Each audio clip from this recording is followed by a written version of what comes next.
గమనించారు. రైలు చక్రాలు అవే, కానీ ఎందుకు శబ్దంలో తేడా వస్తోంది? రైలు కూడా వేగం తగ్గి బోగి ఎక్కువగా ఊగుతున్నట్లు గమనించారు. వెంటనే ఆయన చైన్ లాగి ట్రైన్ని ఆపేశారు. అసలే అది బ్రిటిష్ కాలం. రైల్వే అధికారులు పరుగులు పెట్టేశారు. ఎందుకంటే ఆ రైల్లో ఓ బ్రిటిష్ దొర ప్రయాణిస్తున్నాడు. దీంతో రైలును ఎవరాపారా అని బ్రిటిష్ భద్రతాధికారులు బోగిల చుట్టూ పరుగులు పెడుతున్నారు.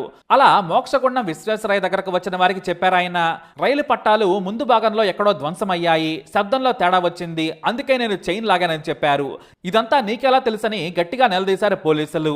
నేను ఇంజనీర్ని, నా ఊహతో చెప్పాను, ఒకసారి చెక్ చేసుకుంటే సరిపోతుంది కదా అన్నారు. కానీ మా దొర ప్రయాణిస్తున్నారు, బోగి లోపల ఉన్న నీకు పట్టాలు విడిపోయి ఉంటాయని ఎలా అంటున్నారని అన్నారు. ఈ లోపు రైలు నడుపుతున్న లోకో పైలట్ తో పాటు గార్డులు కూడా పట్టాల వెంబడి దీపం సాయంతో నడుచుకుంటూ ముందుకు సాగారు. సరిగ్గా 400 మీటర్ల దూరంలో పట్టాల జాయింట్ తెగిపోయి ఉంది. దీంతో ఆ లోకో పైలట్ కు గుండె గుబేల్ మంది వెనక్కి పరిగెత్తుకుంటూ వచ్చి బ్రిటిష్ అధికారులకు